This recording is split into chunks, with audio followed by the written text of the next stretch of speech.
ఇప్పుడే ఓ ప్రశ్న నేను లేవనెత్తుతున్నాను. గూగుల్ కంపెనీ వచ్చింది. దాని మీద రకరకాల చర్చలు నడిచాయి. కరెక్ట్ 100%. చాలా రాంగ్ కమిట్మెంట్స్ తోటి చాలా రాంగ్గా మాట్లాడారు. కొంతమంది పాజిటివ్ మాట్లాడారు.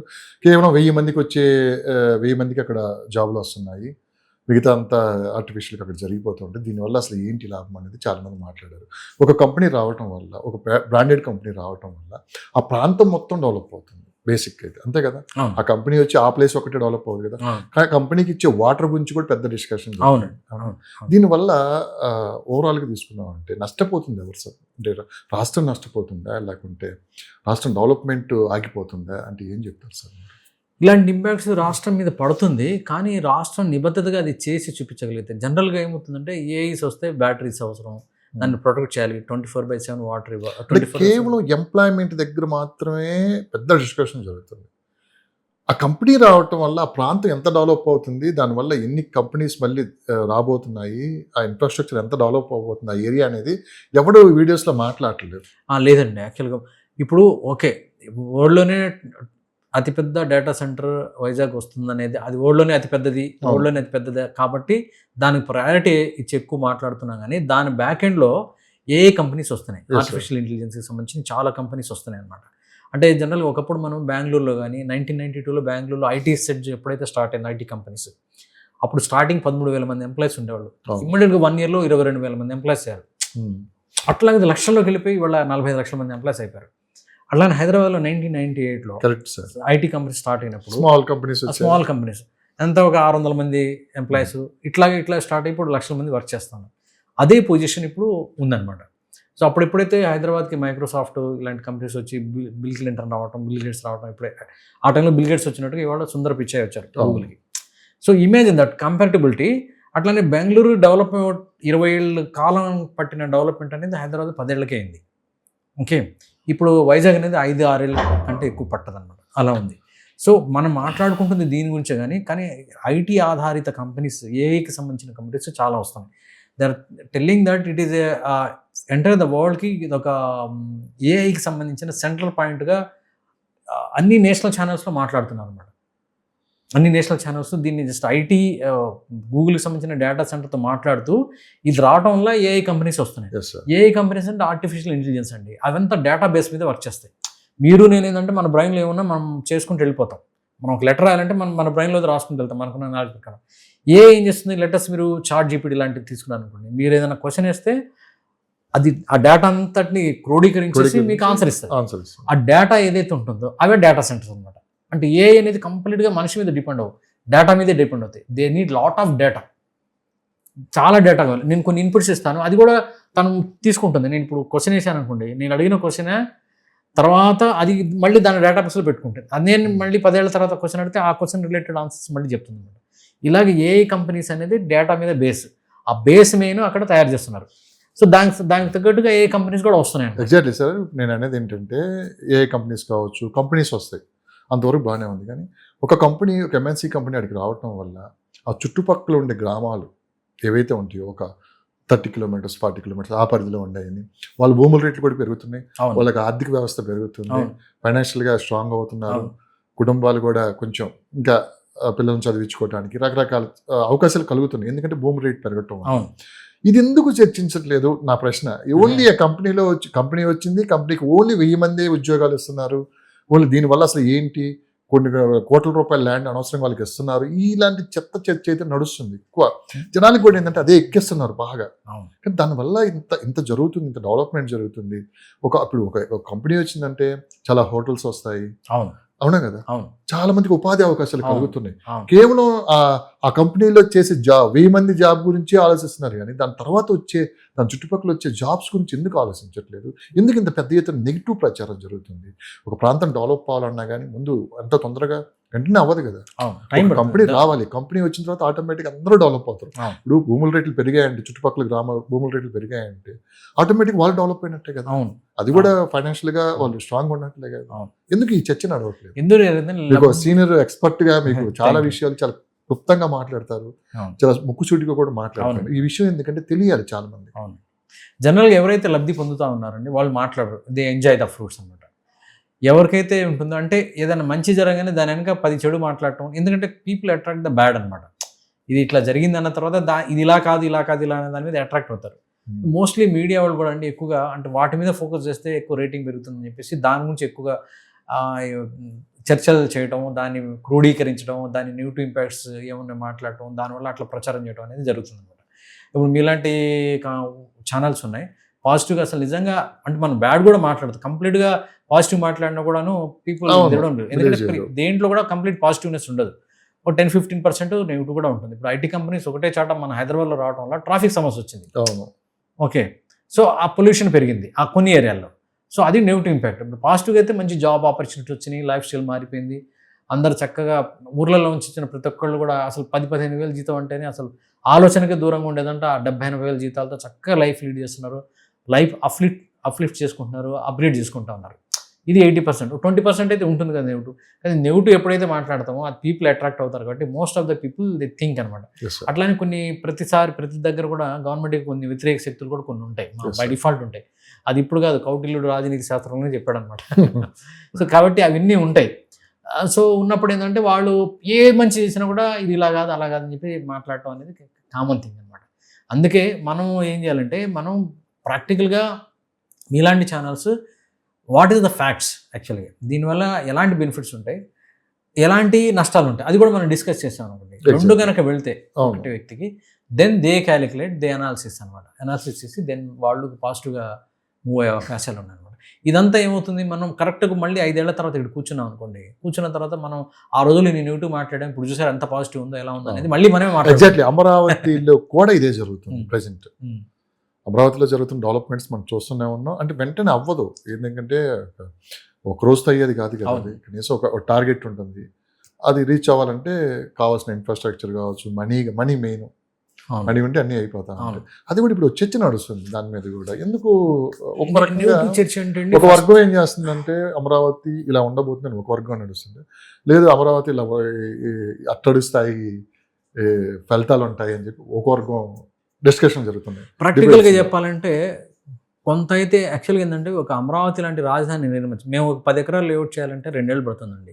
ఇది ఎవ్రీడే కూర్చుంటే 2 సంవత్సరాలు, ఎందుకంటే పేపర్ వర్క్ పడుతుంది 6 months అప్రూవల్స్కి. దాని తర్వాత స్టార్ట్ చేస్తాం. 2 రైనీ సీజన్స్ వస్తాయి 1.5 year. ఈ రైనీ సీజన్ లో పెద్దగా వర్క్ జరగదు. ఓకే, అంటే 6 months 1 year ఉంటుంది ప్రాక్టికల్. ఎవ్రీడే కూర్చుంటే అంటున్నాను, అది కూడా మా టీం అంతా కూర్చుంటే మీకు అర్థమైందా. ఇదంతా ఎలా ఉంటుందంటే డెవలప్మెంట్ యాక్టివిటీ అనేది ఇంటర్ డిపెండెంట్ ఉంటుందండి. నేను ఇప్పుడు సిమెంట్ రోడ్డు వేయాలి అన్నప్పుడు సిమెంట్ రోడ్డుతో పాటు అటుపక్క ఇటుపక్క డ్రైనేజ్ వ్యవస్థ కూడా ఇవ్వాలి. డ్రైనేజీకి సంబంధించిన ఇంజనీర్స్ వేరు, MEP వాళ్ళు అంటాం, ఎలక్ట్రికల్ ప్లంబింగ్ ఇంజనీర్స్. ఈ ఇంజనీర్ వేరు, స్ట్రక్చరల్ ఇంజనీర్ వేరు. వాళ్ళ ముగ్గురిని కోఆర్డినేట్ చేసుకోవాలా, వాళ్ళ ముగ్గురు సూపర్వైజర్ని కోఆర్డినేట్ చేసుకోవాలి, వాళ్ళ డ్రాయింగ్స్ని కోఆర్డినేట్ చేసుకోవాలి. ఆ ముగ్గురికి సంబంధించిన స్పెషల్ లేబర్, దీని స్పెషల్ లేబర్ ఉంటాడు, దాని స్పెషల్ లేబర్ ఉంటాడు, వాళ్ళని కోఆర్డినేట్ చేసుకోవాలి. వీళ్ళందరినీ కోఆర్డినేట్ చేసుకుని మనం చేయాల్సి ఉంటుంది. దానికి కావాలని కూడా మనం ఇప్పుడు స్లాబ్ వేసామండి, స్లాబ్ వేయగానే గోడలు కట్టలేము, ఎందుకంటే స్లాబ్కి మినిమం టైం 15 రోజులు క్యూరింగ్ ఉండాలి, దానికి 15 to 16 days క్యూరింగ్. ఆ 15 days వెయిట్ చేయాలి కదా మనం. అలాంటిది ఒక మామూలు ప్రాజెక్ట్ చేయాలన్నప్పుడే మాకు 2 ఏళ్ళు పెట్టినప్పుడు 10 సంవత్సరాల ఒక పెద్ద రాజధాని లాంటిది రాజధాని తయారు చేయాలి అంటే అది ఎలాంటి రాజధాని, చంద్రబాబు నాయుడు గారు డ్రీమ్, ఆయన విజన్ తగ్గట్టు. ఆయన విజన్ అనేది ఏంది, ఇట్స్ నాట్ ఏ లోకల్. ఆయన ఎంతసేపు షాంఘై, సింగపూర్, దుబాయ్ అంటే ఆ విజన్ అనమాట. అదే దట్ ఈస్ అప్డేటెడ్ వన్. అది చేయగలిగే నిబద్ధత, చేయగలుగుతాం అనే దమ్ము, ఆ ప్రాక్టికాలిటీ, ఆ ఎక్స్పీరియన్స్ ఉంది. ఏదో ఒకటి చేద్దాం అనేది కాదు కదా. He has a role model, he has already seen the Hyderabad. So అలాగా ఆయనకు ఉంది కాబట్టి దాని మీద ఆయన పటిష్టంగా కూర్చున్నారు. కాబట్టి జనరల్గా ఏంటంటే అక్కడ ఉన్న కొన్ని వ్యతిరేక చెప్పాను కదా, 10 మంది వెనకలు అవుతూ ఉంటారు కాబట్టి ఆ చర్చలు అయితే నడుస్తూ ఉన్నాయి. ప్రాక్టికల్గా కూడా చిన్ని ప్రాబ్లమ్స్ ఉన్నాయి అక్కడ కాంటూర్ లెవెల్స్ కానీ. నేను చెప్పాను కదా టైం పడుతుందని చెప్పేసి. ఆయన సెలెక్ట్ చేసుకున్న ల్యాండ్ అన్ని ఒకప్పుడు బాగా ఫెర్టైల్ ల్యాండ్స్ అనమాట, బాగా వ్యవసాయ భూములు అవి. ఇప్పుడు దాన్ని రాజధానికి మార్చాలంటే ఆ నేలకి, ఆ కన్స్ట్రక్షన్కి ఇవ్వడానికి సపోర్ట్ ఏదైతే ఉందో ఆ సపోర్ట్కి కొంచెం టైం పడుతుంది. ఇమ్మీడియట్గా మనం ఒక మంచి వరి పొలం దగ్గరికి వెళ్ళి తీసుకెళ్ళి బిల్డింగ్ కట్టాలంటే ఇట్స్ నాట్ పాసిబుల్. మీకు వర్షం వస్తే ఇంతవరకు నీళ్ళు వచ్చేస్తాయి. So it's not possible practically. కాకపోతే కొంచెం టైం పడుతుంది. ఇలాంటి టెక్నికల్గా ఏంటంటే ఆల్రెడీ ఎంతమంది ఎక్స్పీరియన్స్ ఉన్న ఇంజనీర్సే పొరపాటు పడుతూ ఉంటారు, ఛాలెంజెస్ అనమాట. నేను మొన్న ఒకటి బార్డ్ వాచ్ టవర్ కట్టాను, చిన్న ఎగ్జాంపుల్ చెప్తాను. బార్డ్ వాచ్ టవర్ కట్టేటప్పుడు తను నాకు ఏమంటే నేను ఏదైతే బేస్మెంట్ ఉంటుందో బర్డ్ వాచ్ టవర్ కట్టేదంతా ఐరన్కి సంబంధించింది, ఆ కాంట్రాక్టర్ వేరు. కింద బేస్ ఇవ్వాలి కదా, అంటే తవ్వేసి సిమెంట్తో చేసేసి దాన్ని ఎరెక్ట్ చేసే సిస్టమ్ తయారు చేయాలి. నాకు 50,000 ఇవ్వండి సార్, నాకు 10 రోజులు ఇవ్వండి అన్నాడు. అది 2 నెలలు పట్టింది మాకు. అంటే మేము ప్లానింగ్ ఒకటి, అక్కడ తవ్వితే రాయి వచ్చింది మొత్తం. ఆ రాయిని తీసి రాళ్లలోంచి సెట్టింగ్ చేయడానికి పట్టింది. అది 50,000 కాస్త ₹1,00,000 అయింది. అంటే ఒక చిన్న బర్డ్ వాచ్ టవర్ కట్టడానికి 10 రోజులు అనుకునేది 2 నెలలు పడితే అక్కడ ఎన్ని ఛాలెంజెస్ ఉంటాయి ల్యాండ్లో ప్రాక్టికల్గా మనం కెనాట్ సీ. ప్రాక్టికల్గా వెళ్ళేటప్పుడు ఛాలెంజెస్ వస్తాయి. ఇంత మేము ఆర్కిటెక్ట్స్తో కూర్చుంటాం, వెల్ ప్లాన్ చేస్తాము, డే షీట్స్ కూడా వస్తాయి.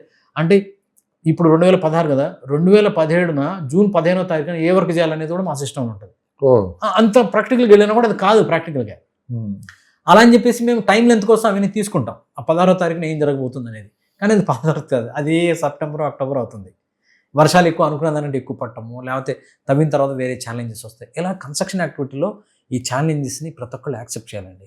మేము ఒక కన్స్ట్రక్షన్ యాక్టివిటీస్లో 249 మెటీరియల్స్తో డీల్ చేస్తాం. It's not small thing. Cement, లేకపోతే ఐరన్, వైర్లు, ట్యాప్స్, పుట్టి, ఇలాగ 249 ఎలిమెంట్స్తో డీల్ చేస్తాం.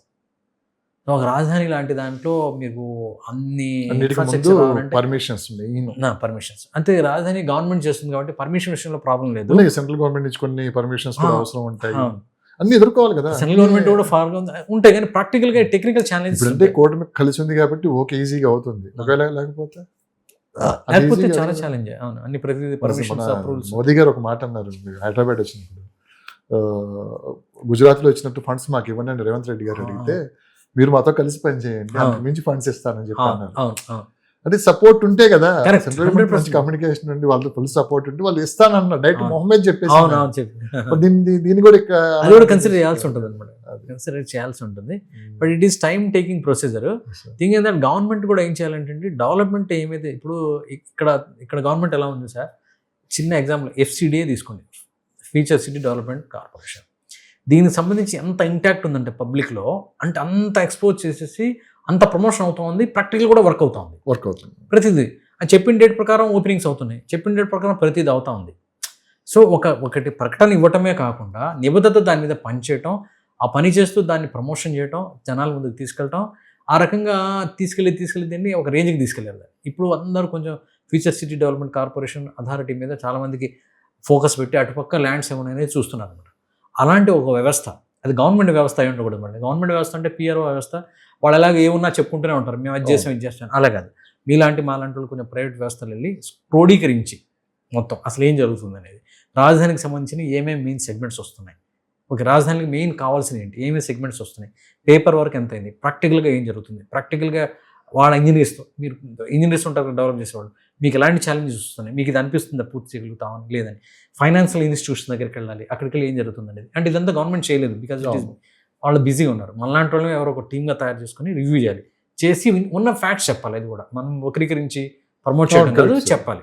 చెప్పిన తర్వాత ఏంటంటే దాంట్లోంచి అవేర్నెస్ వస్తుంది. గవర్నమెంట్ కూడా కొన్ని ఇగ్నోర్ చేసిన అంశాలని దాన్ని మళ్ళీ దాంట్లో దృష్టిలో పెట్టి, మనకు తెలియకుండా తప్పు జరుగుతుంది కాబట్టి ఇదొకటి, దీన్ని కూడా రెక్టిఫై చేయాలనేది అప్పుడు దృష్టి సారిస్తారనమాట. అందుకే మీడియా అనేది 4th ఎస్టేట్ అన్నారు. 4th ఎస్టేట్ అంటే ఇక మెయిన్ ఏదైతే గవర్నమెంట్ ఉంటుందో దానికి మెయిన్ పిల్లర్ అనమాట, 4 పిల్లర్.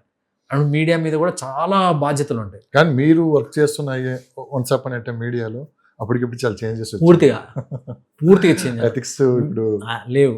మేము ఎవరైనా భోజనాన్ని పిలిస్తే వెళ్ళడం కాదు, ఎందుకంటే భోజనం చేస్తే జీవితకాలంలో ఎప్పుడైనా వ్యతిరేకంగా రాస్తే మా పెన్ను మా చేయి పని చేయదు. దాన్ని ఈనాడులో చేశాను, వెళ్ళడం కాదు. 2 years చేశాను.